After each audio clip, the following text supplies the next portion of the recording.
Imagine करो एक आदमी जंगल के बीच डांस कर रहा है। उसका शरीर हिल रहा है लेकिन जैसे कोई और उसे कंट्रोल कर रहा हो। उसकी आंखें उलट गई हैं, गले से आवाज निकल रही है लेकिन वो उसकी नहीं है। कहते हैं उसमें दैव उतर आया था। पर सवाल ये है, क्या भगवान उसके अंदर आए या कोई और शक्ति थी जो इंसान के रूप में डांस कर रही थी।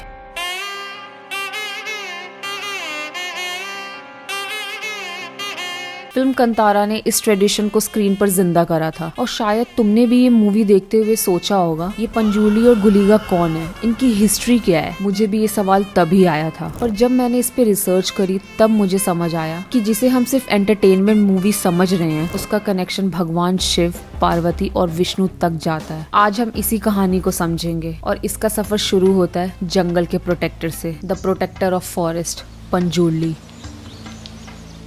कहते हैं हिमालय के कैलाश पर्वत के घने जंगलों में एक जंगली सुअर का जन्म हुआ था, पंजूली। बचपन में वो बिल्कुल शांत था। जंगल के पेड़ों के बीच में वो दौड़ता, जमीन को खुरेचता और प्रकृति के साथ खेलता। लेकिन जैसे जैसे वक्त बदला उसके अंदर एक गुस्सा उभरने लगा। उसने पेड़ों को काट के गिराना शुरू कर दिया और धरती के संतुलन को बिगाड़ने लगा। कहते हैं चलते वक्त उसके पैरों के नीचे की जमीन हिलती थी और उसके दौड़ते ही पेड़ अपने आप झुक जाते। कैलाश के देवता भी इस हलचल को महसूस करने लगे। तब भगवान शिव ने अपनी आंखें खोली। उनकी आंखों से निकली हुई बिजली की चमक ने पूरा जंगल को हिला के रख दिया। वो भड़क उठे, उनका त्रिशूल चमका। पर इसी बीच माता पार्वती ने अपना हाथ बढ़ाकर उनको रोका और उन्होंने कहा, महादेव उसका दोष नहीं है, ये उसका प्राकृतिक स्वभाव है। तब जाके शिव जी का गुस्सा शांत हुआ और तब उन्होंने अपना त्रिशूल जमीन पर गाड़ा और कहा, आज से तू सिर्फ जंगल का नहीं धरती का रक्षक होगा। तेरे दांत अब नाश नहीं करेंगे बल्कि रक्षा करेंगे। तुझे वर मिलता है, भले तेरा रूप जंगली हो पर तेरा दिल अब देवता का होगा। उस पल वो जंगली सुअर अपनी जगह रुक गया। उसके शरीर से निकली हुई रोशनी ने पूरे कैलाश को चमका के रख दिया और उस सुअर का रूप एक दैविक आकार में बदलने लगा। आंखों से प्रकाश, शरीर से तेज और आसमान से बारिश होने लगी। पंजूली अब एक प्राणी नहीं रहा,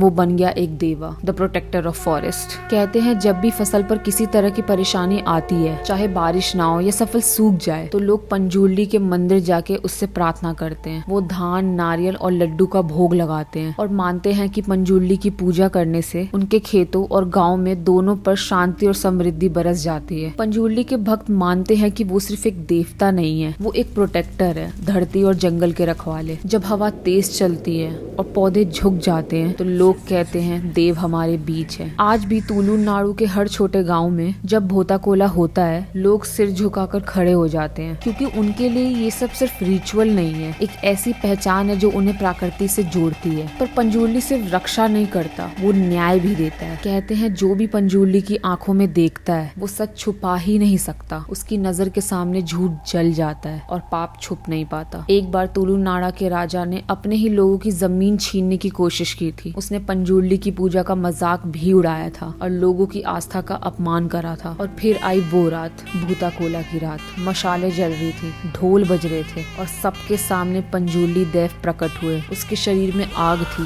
आंखों में बिजली, और उसने सीधे राजा की तरफ देखा और कहा, तूने पाप किया है, तुझे दंड मिलेगा। और अगली सुबह पूरा महल सन्नाटों से भर गया। राजा अपने सिंहासन पर गिरा हुआ मिला। उसका शरीर ठंडा था और आंखें खुली हुई थी और कुछ दिनों के अंदर उसका पूरा वंश एक एक करके खत्म हो गया। तब से लोग कहते हैं पंजूली से बड़ा कोई न्यायाधीश नहीं, वो देवता जो रक्षा भी करता है और दंड भी देता है। पंजूली दया का प्रतीक था लेकिन गुलीगा उसका शैडो है। वो देवता नहीं है, वो देवता का अंधेरा है। जहाँ पंजूली शांति देता है वहाँ गुलीगा दंड देता है। कहते हैं एक बार माता पार्वती कैलाश पर्वत पर से भगवान शिव जी के लिए भस्म लेकर आई और उस भस्म के कणों के बीच एक काला पत्थर छुपा हुआ था, छोटा सा पर अजीब सा चमक रहा था। जब शिवजी ने उस पत्थर को देखा तो उन्होंने तुरंत उसको हाथ से उठाकर फेंक दिया। वो पत्थर सीधे ऊपर गया, आसमान के पार भगवान विष्णु के लोक वैकुंठ लोक तक, और वहीं उस एक पत्थर से एक शक्ति का जन्म हुआ और उसका नाम था गुलीगा। कहा जाता है कि जब गुलीगा का एक पैर धरती पर पड़ा था तो पूरी जमीन हिल गई थी, हवा का रंग बदल गया था, आसमान पर पूरे काले बादल छा गए थे।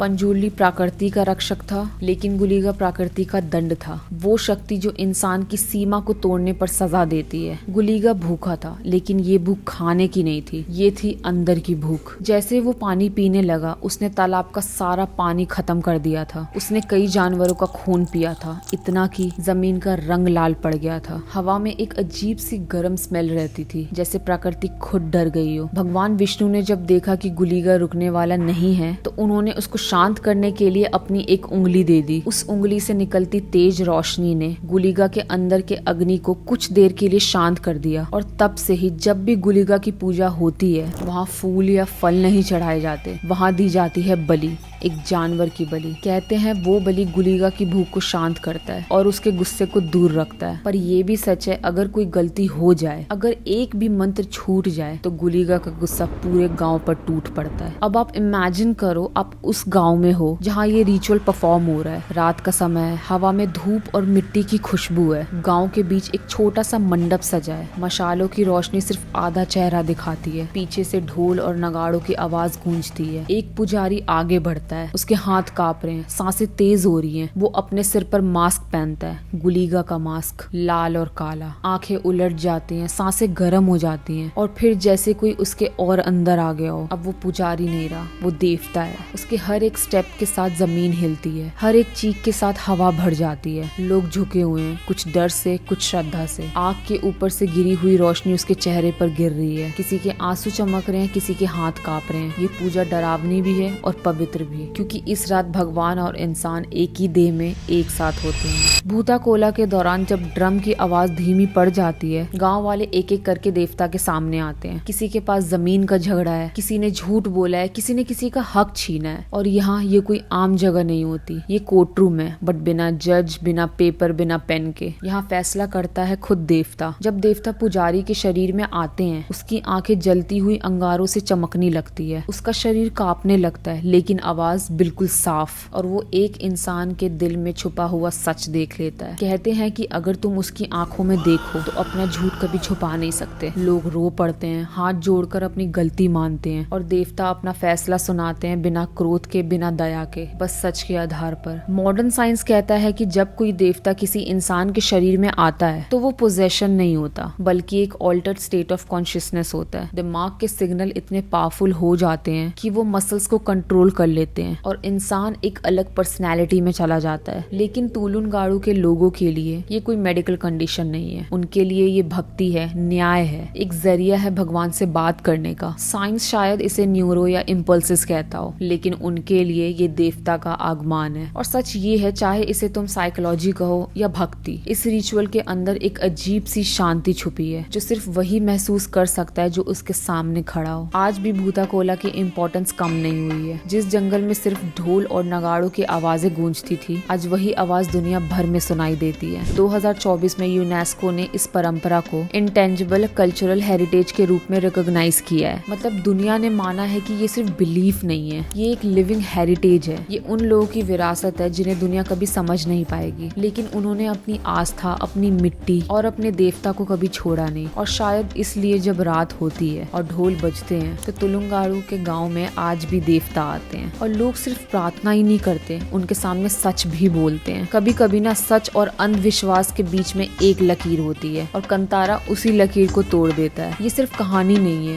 एक याद दिलाने वाली चीज है कि भगवान हर जगह है, बस हम देख नहीं पाते। अगर तुम्हें ऐसी रियल स्टोरीज चाहिए जहाँ मिथ रियलिटी से मिलता है, तो चैनल को सब्सक्राइब करो, क्योंकि अगला चैप्टर और भी ज्यादा पावरफुल होने वाला है।